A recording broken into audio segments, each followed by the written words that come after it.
move to the next segment, where we're joined by Sasha Gusakova, a product manager at Lido Labs, who is going to tell us about the Identified Community Staker Framework and its importance in the future of the Lido community staking module. Yeah, hey everyone. I actually like the way how we had this smooth bridge from the previous topic to actually home staking, and we even touched a bit the CSM. So actually today I'm going to be talking about ICS, which is a new essential part of CSM. And actually, Hong, our previous speaker from the previous section, this is something you might be interested in as you are a home staker. And yeah, today I'm going to be talking about um, like the idea that we put together and actually implemented, even of how we can identify the solo stakers without actually identifying them. So I would say that I'm a legacy speaker on this call. So as Easy mentioned, this call is the like evolution of another periodic community call that we had before. And there I already provided a lot of information about the whole idea, how we came to this idea of having this ICS framework. So today I'm gonna try to keep it short, I guess, and just show you a couple of things that I haven't showed before. And the introduction to this topic will be relatively small, I guess, because I cut the part of the presentation already because I see that we are almost out of time. But yeah, so what's ICS framework? And here, the first thing that I want to say is that ICS stands for Identified Community Staker.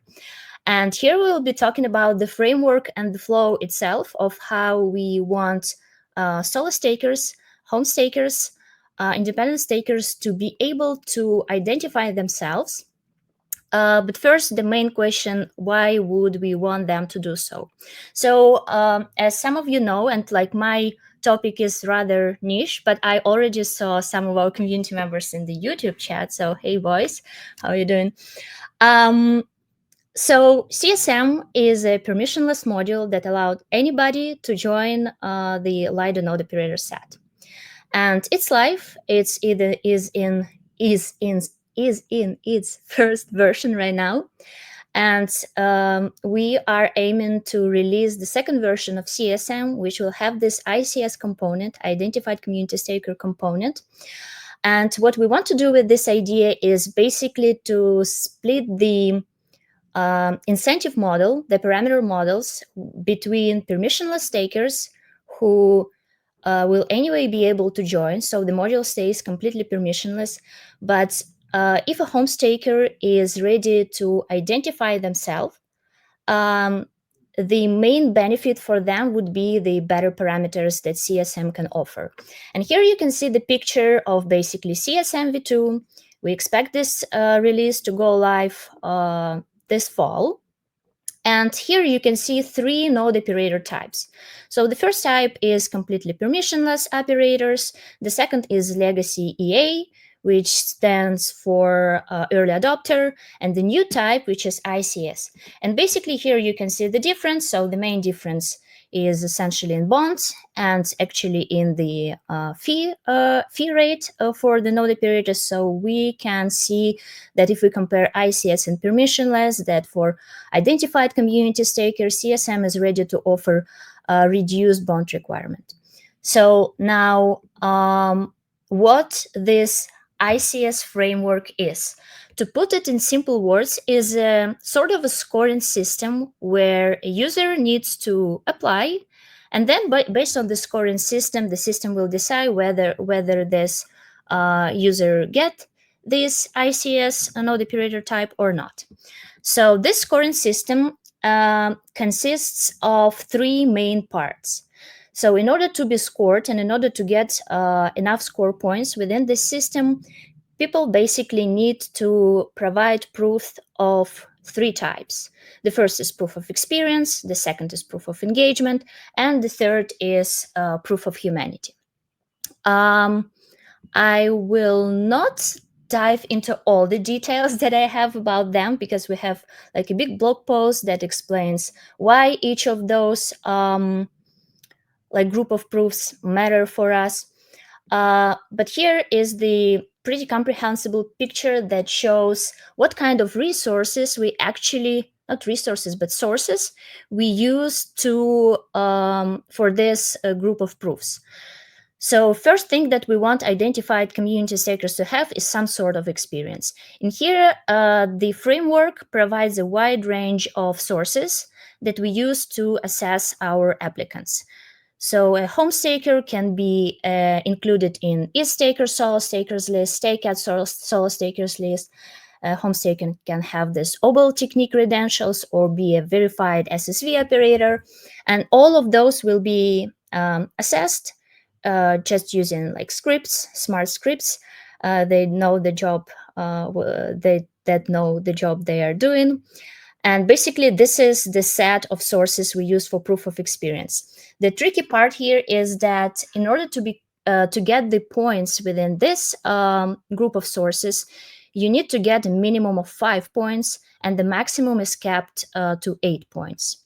Next up, we have proof of humanity, where I wouldn't say that the system asks you to provide a lot of information about yourself. You can even provide zero information about yourself as a person. Basically, here we use like 4 types of proofs with different weights that an applicant can get in order to prove their humanity. And this is the component that we primarily use to filter symbols. And then the proof of engagement, since we are talking about the CSM and since we are talking about the system that works for the Lido node operator set, here we assess some level of engagement, whether to Lido ecosystem itself or broader Ethereum ecosystem. So as you can see, we have minimal amount of points that is required for each category and maximum amount that you can get out of it. The total score required is 15 points.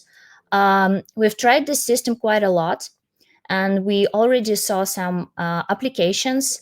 And I would say that it's a pretty decent safeguard for us to filter symbols and to filter those applications that should not be approved. Then now a short demo of how it all works. I will not use the live demo actually because I'm too scared to be honest. But it's already live, so you can check it out yourself, and I encourage you to check it out yourself. But basically, the first thing that the applicant should do is just to sign in on the application form page.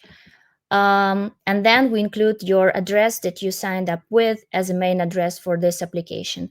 Then we understand that it's pretty wide range of sources that we use for that, and it's a little chance that people will have all the types of proofs just on the one address. That is why the system provides applicants to an opportunity to attach up to 5 additional addresses that have like this proofs of different types. So next up, you can just add the additional address here. Then then the system will ask you to sign a message from this address just to make sure that this address is yours. So this way you prove the ownership of this. Then boom, boom, boom, done. So your second address is verified, and then your application is submitted. Again, you can submit more proofs to your application, and then the process for you will look as follows. So you will see that your application is pending assessment. You can see your application. You can open this element and see the addresses you applied with. Then once it's approved, if it's approved and once it's approved, you'll need to wait until the issuance of the node operator type, which happens in waves. So it will take some time, but here you will be able to see the breakdown of the assessment for your application. You will be able to see for which exact sources you got your points. And then once the node operator type is issued, you will be able to press this beautiful button, go to claim, which brings you to a separate tab where you'll be able to see your current. So if you are currently a CSM node operator, it will show you your current parameters and your new parameters. So the parameters that you will get after you claim a new node operator type. this ICS node operator type. And then done, this beautiful screen that will send you some congratulations that you are now eligible to operate as an identified community staker, and that is pretty much it. So we try to make this process pretty simple yet resilient to abuse. So I highly encourage you to go and check it out. So if you are a solo staker, if you want to get better parameters in CSM, or if you just want to start, you will need to apply for ICS. Please carefully check out the requirements for this system, and we'll be happy to see your application among the others. And I think that that is it from me. Actually, we have 2 minutes left. Yeah, but we have questions, Sash. So Amazing. here we go. All Yeah. right. Little Jim Bob on YouTube is asking, with CSM deposit keys exceeding the stake limits, what are the plans to grow CSM beyond its current 2% share? Ooh, somebody hasn't been keeping up of the node ecosystem and create more staking opportunities for CSM and by extension ICS?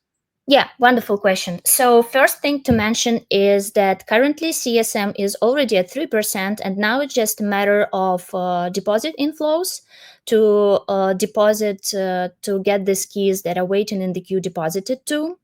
One thing that I haven't mentioned about ICS is actually an opportunity for the identified community stakers to move their keys from the general queue to the priority queue, which will essentially mean, yes, easy, have you heard of it?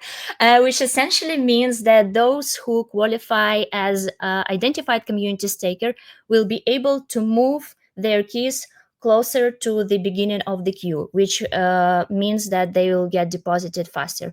Again, it's all a matter of deposits now. We haven't hit the share of 3% yet. So I wouldn't say that it's a problem of the stake share limit of the module. And there are plans to keep increasing the share. At least in the proposal that has passed, there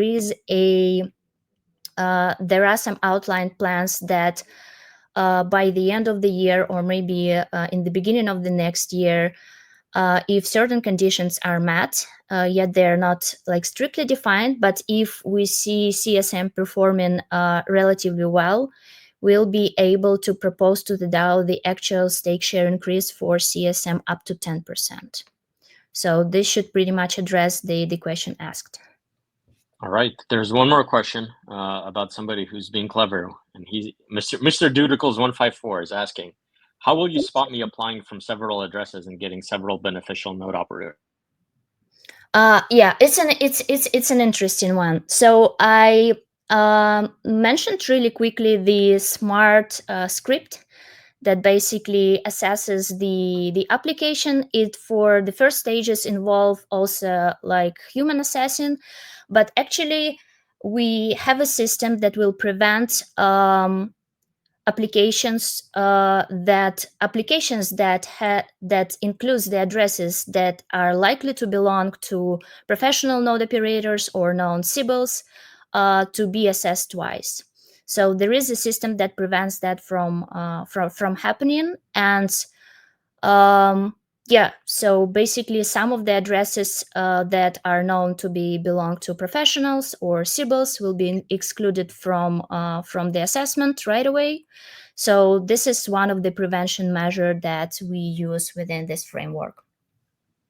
Yeah, and maybe just to add to this, so because you essentially need to get points across 3 different categories, and there's like a minimum amount of points that you need to get within each category and across the 3 categories in total, we think it's going to be relatively difficult to get enough points across all of those different categories of like proof, if you want to think about it this way, that you will basically be able to symbol the system.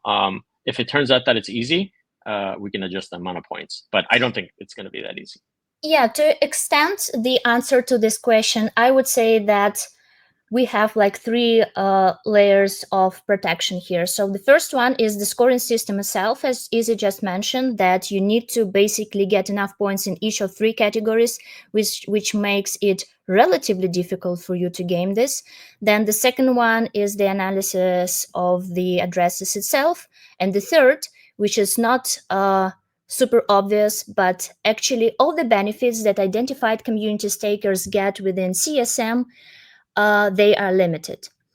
So you won't be able to, it doesn't address the question with you having like multiple ICS types, but it does address the issue that even if a malicious address went through the system and actually got this ICS node operator type, the limit of the impact to the protocol and to the module, most importantly, will be limited.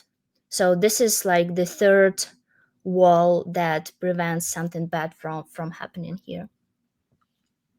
Awesome. Thanks a lot for all of that information, Sasha. And